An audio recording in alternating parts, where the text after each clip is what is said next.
Rowdy வந்து துப்பாக்கி காட்டி எல்லாரையுமே வந்து மிரட்டிட்டு இருக்காங்க. என் ஃப்ரெண்டுக்கு சீக்கிரமா ட்ரீட்மெண்ட் பார்க்குறீங்களா இல்லையா? அவங்க சீக்கிரமா காப்பாத்துங்க அப்படிங்கிற மாதிரி வந்து சொல்லிட்டு இருக்காங்க. அங்க வந்து ராக்கியோடைய கேர்ள் ஃப்ரெண்ட் வந்து ரொம்ப அழ ஆரம்பிச்சிடுறா. வந்து எங்களுக்கு ட்ரீட்மெண்ட் பண்ண தெரியாதுங்க. என்னுடைய சீனியர் டாக்டர் வேணும். அவங்களுடைய சப்போர்ட் இல்லாம என்னால பண்ண முடியாது. அப்படின்னு சொல்லிட்டு இருக்காங்க. உடனே சரி அவங்களுக்கு நீங்க ஃபோன் பண்ணுங்க. நீங்க ஃபோன் பண்ணி அவன வந்து ரெடி பண்ணலனா, நான் உங்கள எல்லாத்தையுமே ஷூட் பண்ணிருவேன் அப்படின்னு சொல்லிட்டு இருக்காங்க. அப்போ வந்து அந்த சீனியர் டாக்டர் வராங்க. ஓ! நீ தான் சீனியர் டாக்டரா? வந்து என் ஃப்ரெண்ட வந்து காப்பாத்துவா சீக்கிரம் வா அப்படின்னு சொல்லிட்டு இருக்காங்க. நீ இந்த மாதிரிலாம் பேசுறத விட்டுட்டு போய் ஒரு இடத்துல உட்காரு அப்படின்னு சொல்றாங்க. நீ ட்ரீட்மெண்ட் பண்ண முடியுமா முடியாதா அப்படின்னு சொல்லிட்டு மறுபடியும் கேட்குறாங்க. இல்ல அப்படின்னு சொல்லிட்டு அவன் வந்து துப்பாக்கி எடுத்து வைக்கவும் இவன் வந்து துப்பாக்கி வந்து புடுங்கி வச்சு ரிட்டர்ன் பண்ணிடுறாங்க. என்ன பாப்பா இந்த சினிமால பார்க்குற மாதிரி நினைச்சிட்டியா? நீ படத்த பார்த்து நெறைய கெட்டு போயிட்டேன்னு நெனைக்கிறேன். அது எப்படி உனக்கு ஷூட்ன்னு தெரியுமா? அப்படின்னு சொல்றாங்க. உடனே வந்து அது வந்து ரோல் பண்ணி காட்டிர்றா. உடனே வந்து அங்க இருக்கிறவங்களலாம் நடுங்கி போயிருது. உடனே வந்துட்டு நீங்க இப்போ வெளிய போனீங்களா? இல்லையா? ஒவ்வொரு நிமிஷமும் வந்து ரொம்ப ரொம்ப இம்பார்ட்டன்ட் அப்படிங்கிற மாரி வந்து சொல்லி புரிய வைக்கிறா. உடனே வந்து ஒரு நர்ஸ கூப்பிட்டு இவர வந்து ஆப்பரேஷன் தியேட்டருக்குள்ள அனுப்பி விடுங்க. இவருக்கு வந்து போலீஸ்ல கம்ப்ளைண்ட் பண்ணுங்க. கம்ப்ளைண்ட் பண்ணிட்டு இந்த கன்னையும் அவருக்கு அவங்க போலீஸ்கிட்ட ஹேண்ட் ஓவர் பண்ணிடுங்க அப்படின்ற மாதிரி சொல்லிட்டு வெளிய வராங்க. உடனே வந்துட்டு மேம் எப்படி மேம் உங்களால முடிஞ்சது? நான் ரொம்ப பயந்து போயிட்டேன். அப்படிங்கிற மாதிரி வந்து அந்த லேடி வந்து டாக்டர்ட்ட பேசிட்டு இருக்காங்க. உடனே வந்துட்டு இல்ல.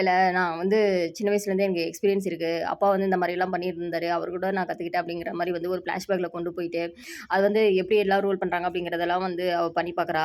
உடனே வந்து இங்க வந்து ராக்கியோட கேர்ள் ஃப்ரெண்ட் இருக்குங்க இல்லையா? கேன்டீன்ல சாப்பிட்டுட்டு இருப்பாங்க போல. அங்க வந்து போயிட்டு ராக்கி, நான் ரொம்ப பயந்து போயிட்டேன் ராக்கி. ஆனா அது பயமா இல்ல என்னன்னே எனக்கு தெரியல. நான் ரொம்ப ஆச்சரியப்பட்டது இருக்கேன். மேம் வந்து இந்த மாரி பண்ணிட்டாங்க. டாக்டர் மட்டும் வரலன்னா அவ்வளோதான் நானு. எங்கள எல்லாத்தையும் போட்டு தள்ளியிருப்பான் அப்படின்னு சொல்லிட்டு இருக்காங்க. உடனே வந்து ராகி இருந்துகிட்டு, இந்த மாதிரிலாம் சர்வசாதாரணம். நானும் ராகி, ரீனா எல்லாருமே இருக்கும்போது, இன்னும் நெறையலாம் பண்ணியிருப்போம். பிரபி சார்ன்னு சொல்லிட்டு ஒருத்தர் இருந்தாங்க. அவங்களுடைய கழுத்துல வந்து கத்தி வைக்கும்போது நாங்க இந்த மாரி தான் பண்ணியிருக்கோம். இதெல்லாம் வந்து ரொம்ப ஈஸி தான் அப்படின்னு சொல்லிட்டு இருக்காங்க. உடனே அந்த லேடி இருந்துகிட்டு, அடுத்த முறை யாராவது கன் எடுத்துட்டு வந்தாங்கன்னா, மென்டலி வந்து நான் ஸ்ட்ராங் ஆயிடுவேன். அப்படின்ற மாரி சொல்றாங்க. இந்த மாரி ஒரு எக்ஸ்பீரியன்ஸ்லாம் நம்மளுக்கு தேவ. இப்பதான் வந்து நம்ம மென்டலா வந்து ரொம்ப இதாகும் அப்படிங்கிற மாரி வந்து சொல்லிட்டு இருக்காங்க. இங்க வந்து ரீனா வீட்ல இருக்கிறவங்கள காட்டுறாங்க. உடனே விஜய், அந்த அங்கிள் எல்லாருமே வந்து 3 பேரும் சாப்பிட்டுட்டு இருக்காங்க. சாப்பாடு எப்படி இருக்கு விஜய் அப்படின்னு சொல்லி கேட்குறாங்க. இல்ல கணேஷ் நல்லாயிருக்கு. நல்லா சமைச்சிருக்கேன். கொஞ்சம் உப்பு தான் கம்மி அப்படின்னு சொல்லிட்டு இருக்காங்க. உடனே வந்து ரீனா இருந்துகிட்டு, ஆமாமா இவரு வந்து உப்பு மட்டும் தான் கம்மியா போடுவாரு. அவருடைய ஏஜுக்கு தகுந்த மாரி தான் அவரு சமைப்பாரு. அதெல்லாம் மத்தவங்க மேல திணிச்சுருவாரு அப்படிங்கிற மாரி சொல்லிட்டு இருக்காங்க. ரீனா நீ வந்து லாஸ்ட் 1 இயர் தான் சாப்பிடல. அடுத்த 2 இயர்ஸ் எல்லாம் வந்து நான் தான் சாப்பிட்டேன். பழசெல்லாம் மறந்துறக்கூடாது. ஓகேவா? அப்படின்ற மாரி சொல்லிட்டு இருக்காங்க. உடனே வந்துட்டு அவளுக்கு வந்து அந்த பழைய ஞாபகம்லாம் வந்து போகுது. உடனே விஜய் இருந்துகிட்டு, ஒரு மாரி அப்படியே மைண்ட வந்து ம மாத்திர்றாரு. அடுத்தது வந்து பார்த்தீங்கன்னா, அடுத்து என்ன பிளான் ரீனா? அப்படின்னு சொல்லிட்டு கேட்குறாங்க. கல்யாணம் தான் அப்படின்னு சொல்றாங்க. இப்பதான் விஜய் அப்பாவானாரு. அதுக்குள்ள தாத்தா ஆவறதுக்கு பிளான் பண்றியா? அப்படின்னு சொல்லிட்டு கேட்குறாங்க. எனக்கு இல்ல அப்பாவுக்கு தான். ஒரு நல்ல பொண்ண பார்க்கணும் அப்படின்ற மாரி சொல்லிட்டு இருக்காங்க. உடனே ரீனா அங்கிள் இருந்துகிட்டு, ஏன் நான் சமைக்கணும், நான்லாம் பார்க்க மாட்டேன் அப்படிங்கிற மாரி சொல்லிட்டு இருக்காங்க. உடனே வந்துட்டு, நீங்க சமைக்கக்கூடாதுன்றதுனால தான் அப்பாவுக்கு நான் வேற கல்யாணம் பண்ணலான்னு இருக்கேன் அப்படிங்கிற மாரி வந்து சொல்லிட்டு பேசிட்டு இருக்காங்க. இங்க வந்து அ ரீ அ ரதியுடைய ஹாஸ்பிட்டல கட்டிட்டு இருக்காங்க. அங்க வந்து மானசா வந்து எல்லாத்தையுமே ஒரு ஹால்ல வந்து உட்கார வச்சுட்டு இருக்காங்க. புதுசா வந்து 2 டாக்டர் வராங்க. உங்களுடைய பணி சுமைய வந்து குறைக்கிறதுக்காக தான் அப்படிங்கிற மாதிரி வந்து இன்ட்ரோடியூஸ் பண்றாங்க. ஒருத்தர் வந்து பார்த்தீங்கன்னா, ஆம்லா, இன்னொன்னு வந்து ஆம்லான்னு சொல்லிட்டு ஒருத்தரு, இன்னொரு வந்து ராகவா அப்படின்னு சொல்லிட்டு 2 பேர் வந்து இன்ட்ரோடியூஸ் பண்றாங்க. நம்மளுடைய உடனே வந்து அந்த சரண்யா மேம் வந்துகிட்டு, நம்மளுடைய ஹாஸ்பிட்டல் வந்து ரொம்ப இன்கம் வந்து வரதில்ல. ரொம்ப லாஸ்ல போயிட்டு இருக்குதுன்னு சொல்லிட்டு இருந்தீங்க. இப்ப வந்து எப்படி 2 டாக்டர் அப்படின்னு சொல்லிட்டு இருக்காங்க. இல்ல வர பேஷண்ட்டுடைய வந்து டெஸ்டிங்ஸ்லாம் வந்து இன்கிரீஸ் பண்ணிக்கலாம். அது மூலமா வந்து நம்ம இது பண்ணிக்கலாம் அப்படிங்கிற மாரி வந்து மனசுல சொல்லிட்டு இருக்காங்க. இதெல்லாம் ரொம்ப தப்பு அப்படின்னு சொல்லிட்டு ராகி சொல்லிட்டு இருக்காங்க. உடனே வந்துட்டு நம்மளுடைய ரதி மேம் வந்துட்டு, நீங்க சிஇஓ நீங்க வந்து நீங்க இது பண்ணாலுமே கரெக்ட்டு தான். அப்படிங்கிற மாரி வந்து அவங்க சொல்லிடுறாங்க. இப்ப தானே சொன்னீங்க, நான் எந்த முடிவு எடுத்தாலுமே கரெக்ட்டா இருக்கும்ன்ட்டு. இப்ப ஏன் நீங்க மாத்தி மாத்தி பேசுறீங்க அப்படின்னு சொல்லிட்டு இருக்காங்க. உடனே ராகி வந்து அந்த புது டாக்டர் வந்து எல்லாத்தையும் சுத்தி காட்டுங்க அப்படிங்கிற மாரி வந்து கூட்டிட்டு போயிட்டு ஒவ்வொரு ரூமா சுத்தி காட்டிட்டு இருக்காங்க. அப்போ வந்து ஒரு டிரைவர் வந்து கேஃபிட்டேரியால வந்து சிகரெட் குடிச்சிட்டு இருக்காங்க. அத வந்து வந்து பார்த்துட்டு, "நீ யாரு நீ?" அப்படின்னு சொல்லிட்டு கேட்குறாங்க. இந்த வந்து ஆம்புலன்ஸ் டிரைவருங்க அப்படின்னு சொல்லியிருக்காங்க. உடனே பலார்ன்னு சொல்லிட்டு ஒரு அடி அடிச்சுறாங்க. "உனக்கு வந்து இந்த சின்ன மேனர்ஸ் கூட உனக்கு தெரியாதா? உனக்கு எல்லாம் யாரும் இதெல்லாம் சொல்லிக் குடுக்கலையா?" அப்படின்னு சொல்லிட்டு, உடனே வந்துட்டு அந்த நர்ஸ பார்த்து, "நான் என்ன இன்டர்னலா?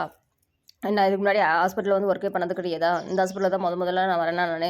இந்த ரூம், அந்த ரூம் எல்லாம் சுத்தி காட்டிட்டு இருக்கீங்க. என்னுடைய ரூம் இது" அப்படின்னு சொல்லிட்டு கேட்குறாங்க. உடனே ஆம்பளை வந்துட்டு, "ரொம்ப கோவப்படாதீங்க ராகவ். கொஞ்சம் மெதுவா பேசுங்க. அவங்க வந்து நம்மளுக்கு ஹெல்ப் பண்ணுறதுக்கு தானே வந்திருக்காங்க" அப்படின்னு சொல்றாங்க. "எனக்கு இந்த இதெல்லாம் தேவையே கிடையாது. என்னுடைய ஒர்க் என்ன? அத நான் பார்த்து நான் கிளம்பி போயிட்டே இருப்பேன்" அப்படின்ற மாரி வந்து ரொம்ப கோவப்பட்டு பேசிறாங்க. ஆம்பளா வந்து நர்ஸுகிட்ட சாரிங்க அப்படின்னு சொல்லிட்டு இருக்காங்க. உடனே நம்ம ரீனாவ தாங்க காட்டுறாங்க. ரீனா கூட எப்பயுமே கூட இருப்பான் பார்த்தியா? கதிரு அவர் வந்து ரொம்ப ரொமான்டிக்கா பேசிட்டு இருக்காங்க. எப்படி இருக்கு ரீனா உடம்பு அப்படின்னு சொல்லிட்டு கேட்குறாங்க. நல்லா தான் இருக்கேன் அப்படிங்கிற மாரி வந்து 2 பேரும் ரொமேட் பண்ணிட்டு இருக்காங்க. உடனே வந்துட்டு இங்க ஒரு வைரல் ஃபீவர் வந்து ஒண்ணு அட்டாக் ஆயிட்டு இருக்கு அப்படின்னு சொல்லிட்டு இருக்காங்க. என்னது இது அப்படின்னு சொல்லிட்டு கேட்குறாங்க. ஒண்ணு வந்து டாக்டருக்கும், டாக்டருக்கும் உள்ள கனெக்ஷன் ஏதோ இருக்கா? அப்படிங்கிற மாரி வந்து எல்லாம் வைரலா பேசிட்டு இருக்காங்க. "உனக்கு இத பத்தி ஏதாவது தெரியுமா?" அப்படின்னு சொல்லிட்டு கேட்குறாங்க. உடனே வந்துட்டு, "எனக்கு இதெல்லாம் பத்திலாம் தெரியாது. நீ ரொம்ப ஓவரா பண்ணிட்டு இருக்கீங்க. இதெல்லாம் எதுவுமே நடக்காது." அப்படின்னு சொல்லிட்டு இருக்காங்க. எல்லாமே ஃபாஸ்ட்டுன்னு நெனச்சு ஏன் கவலைப்பட்டுட்டு இருக்க ரீனா? அந்த பையன் வந்து ரொம்ப நல்ல பையன் அப்படிங்கிற மாரி வந்து இவனே வந்து புகழ்ந்து பேசிட்டு இருக்கான். என்னுடைய பேஷண்ட்ட வந்து இன்னொரு டாக்டர் வந்து ஹேண்டில் பண்ணிட்டு இருக்கிறத வந்து கேள்விப்படுறா. என்னோட பேஷண்ட்ட நீங்க வந்து எப்படி ஹேண்டில் பண்ணலாம்? சஞ்சனா வந்து என்னுடைய பேஷண்ட். இதுக்கு முன்னாடி இருக்கிற ஹாஸ்பிட்டல்ல இத விட சிவியர்லா இருக்கிற பேஷண்ட்ட கூட நான் அட்டெண்ட் பண்ணியிருக்கேன். என் விஷயத்துல நீங்க தலையிடாதீங்க அப்படின்னு சொல்லிட்டு போயிட்டு அந்த டாக்டரையே திட்டி விட்டுர்றா. உடனே வந்துட்டு, "இல்லப்பா உனக்கு ஹெல்ப் பண்றதுக்காக தான் நான் இது பண்ணேன். உன்னுடைய மைண்ட் லெவல்ல இருக்கிற ப்ரெஷர்ஸ் எல்லாமே நீங்க வெளிய எடுத்து வச்சிரணும். இது வந்து பெரிய சிவியர் கேஸ் அப்படிங்கிற மாரி சொல்லிடுறாங்க. "இல்ல அதெல்லாம் பரவால்ல. நானே பார்த்துக்கிறேன். நானே ஹேண்ட் அவுட் பண்ணிடுறேன்" அப்படின்னு சொல்லிடுறாங்க. இந்த பக்கம் வந்து பார்த்தீங்கன்னா, விஜய் வந்து அவருடைய ஹாஸ்பிட்டல்ல இருந்து நடந்து வந்துட்டு இருக்காங்க. அப்போ வந்து ரீனாவுடைய தாத்தா இருக்கிறாரு இல்லைங்களா? அவர் வந்து விஜய் அப்படின்னு சொல்றாங்க. உடனே வந்துட்டு, "நீங்க எதுக்கு இங்க வரீங்க? ஆனா ரீனா ஏதோ உன்ன பாத்தாளா?" அப்படின்ற மாரி வந்து திட்ட ஆரம்பிச்சுர்றான். "உங்க தொந்தரவே இருக்கக்கூடாதுன்னு சொல்லி தானே நாங்க வந்திருக்கோம். நீங்க வந்து மறுபடியும் எங்கள தொந்தரவு பண்ணா நாங்க என்ன பண்றது? உங்க மூஞ்சிலயே முழிக்கக்கூடாதுன்றதுனால தானே நாங்க சென்னையிலேருந்து இங்க இங்க வந்திருக்கோம். இங்க அப்ப இந்த அட்ரஸும் தேடி கண்டுபிடிச்சு நீங்க வந்துட்டீங்களா? என் பொண்ணு வந்து வாழ்க்கை ரொம்ப முக்கியம்." அப்படிங்கிற மாரி சொல்றாங்க. "எனக்கு என் பொண்ணு வாழ்க்கையும் முக்கியம். அங்க வந்து ரதி வந்து நல்லால்ல. அவ வந்து ரொம்ப கவலைப்படுறா, ஃபீல் பண்றா." அப்படிங்கிற மாரி சொல்லி புரிய வைக்கிறாங்க. "நீங்க என்னமோ பண்ணிக்கோங்க. என்னையும் பொண்ணையும் விட்டுருங்க." அப்படின்னு சொல்லிட்டு விஜய் வந்து திட்டி விட்டுறான். இங்க வந்து பாத்தீங்கன்னா, நம்மளுடைய ரதிய தான் காட்டுறாங்க. உடனே அவங்க ஹஸ்பண்ட் வந்து அ அ "ஏன் ரதி இப்படி பண்ணிட்டுருக்க? நீ நல்லா நார்மலா இரு. எல்லாத்தையும் மறந்துடு. அங்க அவங்க நல்லா தான் இருக்கிறாங்க. நான் கேள்விப்பட்டேன்." அப்படிங்கிற மாரி வந்து சொல்லிட்டு இருக்காங்க. "நம்மளுக்கு வந்து இன்னும் 2 பிள்ளைங்களுடைய லைஃபும் வேணும். அவங்கள நீங்க பார்க்கணும்ல." அப்படின்னு சொல்லிட்டு இருக்காங்க. இந்த பக்கம் ரீனா வந்து அந்த சஞ்சனாவுடைய பேஷண்ட் இருக்கு இல்லைங்களா? அதனுடைய இதெல்லாம் பார்க்குறாங்க. நல்லா அசென்ஸ் நல்லா இருக்கு அப்படிங்கிற மாரி சொல்றாங்க. ஆனா பண்ணிட்டே இருக்கும்போது அவளுக்கு வந்து மயக்கம் வந்துருது. பழைய பழைய ஞாபகங்கள்லாம் வந்து போகுது.